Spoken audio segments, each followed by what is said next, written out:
For me, this is a very important fight. With this victory, I can become even more famous. Mirko Cro Cop is so famous, especially in Japan. Beating him will be great for me. I don't like Cro Cop at all. Not at all. He has a bad attitude. I don't know about the other fighters, but for me, hating him makes me more motivated to beat him. Mirko, we're here about 10-15 minutes before we actually get started. I just want to get your final thoughts on Wanderlei before you guys step out there and fight each other. Nothing, excellent fighter. That's all I can say. I don't like him personally, but as a fighter, he's an excellent guy. No, you said before you don't like him as a person. Yeah. Is there a particular reason why? Is it one thing? He's acting like that. He refuses any contact with other fighters. He's acting like maniac outside of the ring, and plus yesterday he said that he hates me, and there's nothing much I should say about him. I've seen you fight a lot of years, and this is probably the most intense I've seen you really before a fight. This is a little bit of hatred. You definitely want to try and take Wanderlei out in the first round. Well, of course, I will try to finish fight as soon as possible, but I'm aware that Wanderlei is an excellent fighter, so I have to be careful too. I mustn't be damaged for the second fight if I want to take the belt, and that's the plan, of course, and I will give my best, that's all. Okay, thank you very much, Mirko. Thank you.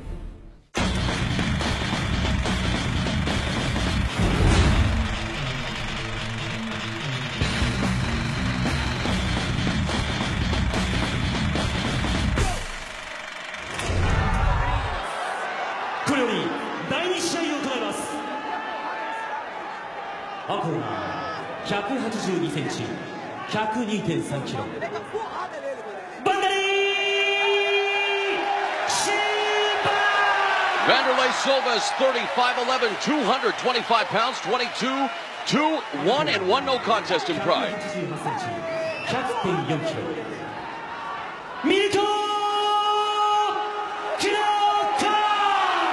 Mirko Cro Cop turns 32 today, 6'2", 221 pounds, 15-4 and 2 in Pride Fighting Championships. And right away, Trigg, stop the presses.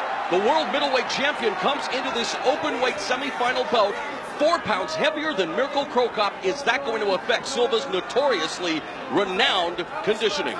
Another fight, I would say yes, but not with Wanderlei. It's not going to affect it at all. The Saitama Super Arena has turned into a power station. It is electrified for this tilt. MMA fans wanted a dream match, and Trigg, it doesn't get any better than Cro Cop versus Silva. Wow. See, this is what I'm talking about. To get to Cro Cop, you have to be aggressive. Oh my gosh. This definitely, we saw Cro Cop standing in the corner. He is completely pissed off about this fight. He is not happy at all. Nice middle kick by Cro Cop, and a good left hand as well. As there's Silva. The one thing on Silva is his wild striking. Cro Cop, the southpaw, can come back with that straight left like that. Cro Cop's doing an incredible job of getting out of the way of all the punches. This is what I was talking about. The man that controls the ground and pound. And he definitely raining down a series of hammer fists on Wanderlei Silva. The crowd at Saitama is going crazy. So now let's see. Surprisingly, Cro Cop said in an interview that he felt that he and Silva were equal on the ground. Silva's a Brazilian Jiu-Jitsu black belt.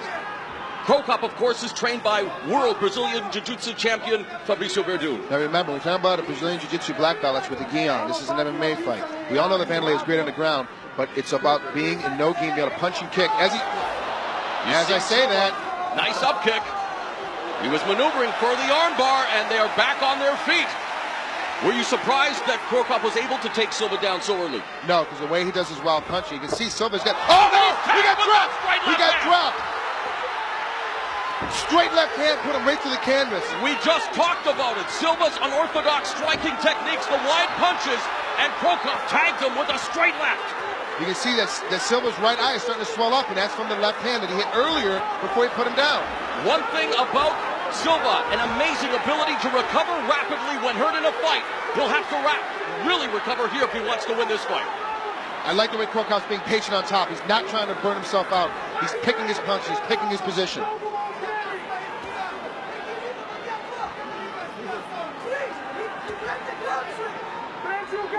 Krokop, the only man in the tournament to have faced, or the Final Four to have faced the other competitors. 2 wins against Josh Barnett, a loss to Antonio Rodrigo Nogueira, and a draw, of course, with Wanderlei Silva at Pride 20. Also the only semifinalist not to have held a major title. Look at that eye, Trig. I'm telling you right now, you do not, if I'm Wanderlei, I do not want to have this back on my feet. I want to keep this on the ground as much as I can, but Wanderlei's got to get on top. Wow, because so far it's not been so good for him, top or bottom, but you think that Silva really has to take this to the ground and dominate because of the way that Krokop's been able to pick him apart. Krokop has improved his punching. He's doing straight punches, not leading with that left leg kick that he usually does. He's leading with his left hand. It's causing Silva tremendous problems right now. Well, Krokop came up with the quote of the tournament when he said, right kick, hospital, left kick, cemetery, and he has sent many opponents to the MMA mausoleum with that left missile, and that left punch, the straight left right down the open guard of Silva, has resulted in what we see right now. We looked earlier in the first round, Krokop sliding out of the way of Wanderlei's punching. As soon as he stops punching, he comes right back in with a 2-punch combination. I don't think Krokop's thrown one kick yet, and he's famous for his kicks. He threw that middle kick that definitely stung early on, but you're right. He is picking them apart with his methodical counter-striking. Let's face it, he's probably the best counter-striker in the heavyweight division as we see that goose egg beginning to form over the right eye of Silva. The longer this waits, the longer that they take a look at this, the more it's going to swell, it's going to close up. He's not going to be able to see. So they've either got to make a decision right now and get this fight started again, or they're going to have to call it right now. And you don't want to be the man to call this fight or stop it. Of course, safety is paramount, but you know that Wanderlei Silva is going to do whatever it takes and plead with the medical staff saying, don't worry, I can do this, let me fight.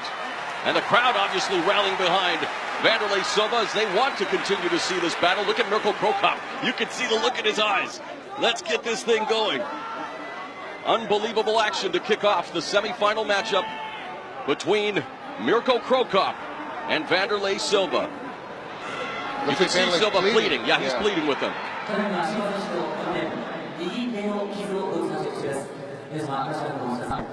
You can cut the intensity in this building with that proverbial knife Trig. Every one of these fans, and it's another sold-out night here at Saitama Super Arena, waiting on pins and needles to find out whether or not Silva is going to be able to continue as, again, a victim of that devastating straight left from the southpaw. And when you're a southpaw fighter, as I am, this is one of the reasons why I really do like Krokop, is the fact that he throws straight left-hand punches. If you can sneak a straight left hand in there, you can do a lot of devastating damage to your opponents. It makes it very simple.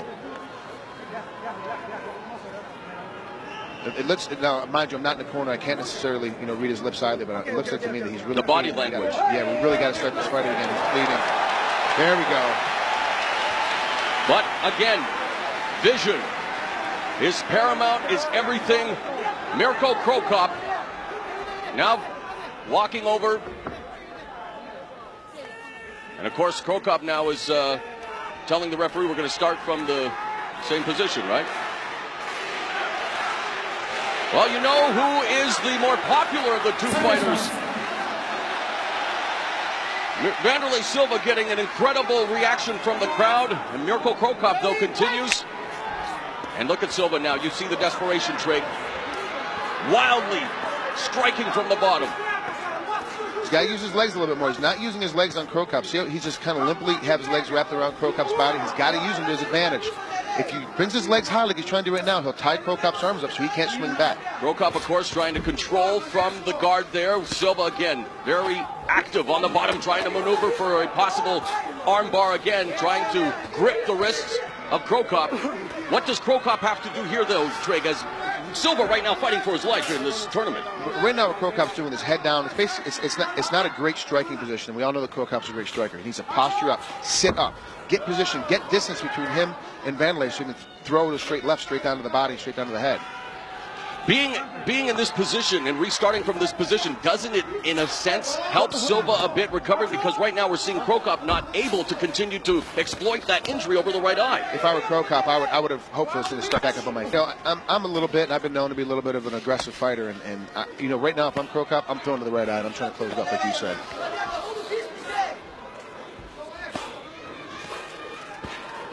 The longer this fight goes on, the better it is for Krokop because the eye's going to swell up a lot more. They've got a lot more close. So in Krokop's position, he doesn't need to go crazy trying to stop this fight. There was a but hammer Wanderlei fist. needs to, for sure. He needs to get up and get after it.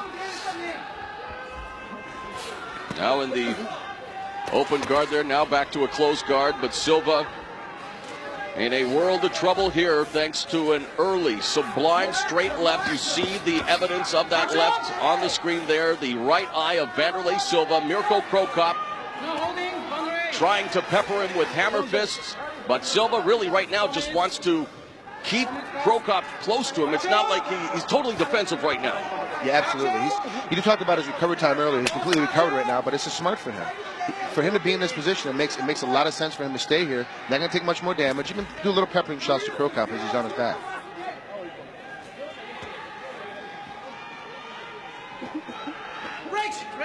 This is similar to how we saw Silva in the Pride middleweight tournament when he was in the battle against Ricardo Arona, and that's what Arona was able to do to control him from that position and, of course, give him his first loss in over 5 years in the middleweight division. But now Mirko Krokop definitely doing damage to Wanderlei Silva. We talked about him being defensive. He's now been issued one of those yellow cards, which means a 10% deduction to his purse. And, of course, 3 yellow cards means a disqualification. I got to tell you what, I don't think that's for being defensive. I think it's because when he got up, he had a mouthful of blood and he dropped it on the mat. Okay, well, that's one of the things they don't want you to do is to spit blood out. It'll be interesting to see because he definitely was defensive from the bottom, but they're back on their feet. And now Silva again. Another nice middle kick delivered by Krokop. He's doing a much better job. Krokop's elbows are starting to come up a little bit. His shoulders starting to get tight to his neck. It looks like he's getting a little tired. And unfortunately, the desperation that Silva feels, you can see it in his punches, getting wilder and wilder with those looping lefts and rights. He needs to settle down, rethink his game plan against one of the best strikers in the business in Mirko Krokop. We have passed the midway point of round one. Nice by Silva. Oh my gosh. Wow, it's great to see how Krokop's backing out. Oh, nice middle kick. We're already starting to see the redness on Wanderlei's right side of his hip. Krokop! Oh no!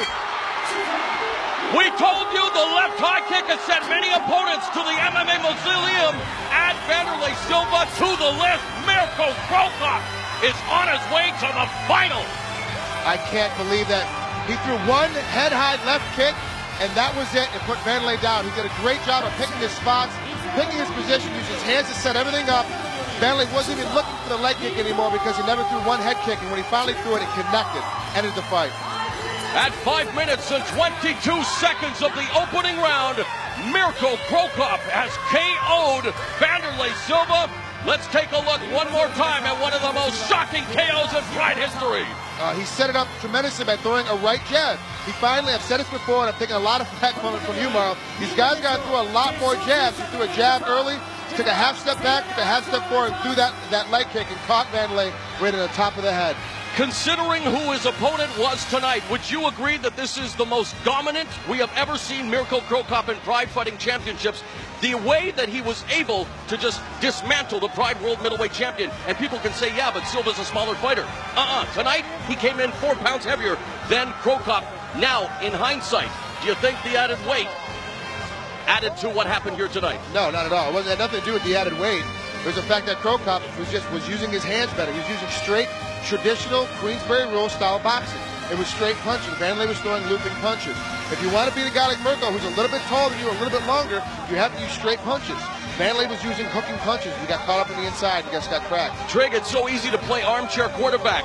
Going back to the start of this fight, what could Wanderlei Silva have done differently to avoid what has been probably his worst defeat, his most brutal beating ever?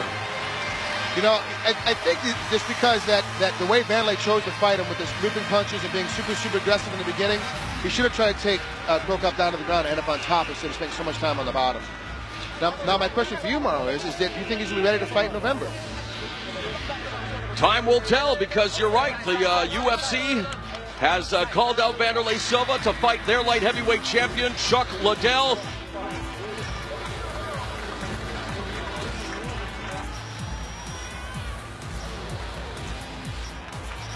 Wanderlei's one of the toughest guys in the world that's going to come after it. I got to be honest with you. Wanderlei wants to fight Chuck Liddell. Wanderlei wants to come, Wanderlei obviously wants to come after it, You know, we've heard from the inside that, you know, obviously Pride wants this fight to happen. I mean, everybody in the world, the fans, both organizations, everybody wants this thing to have this thing happen.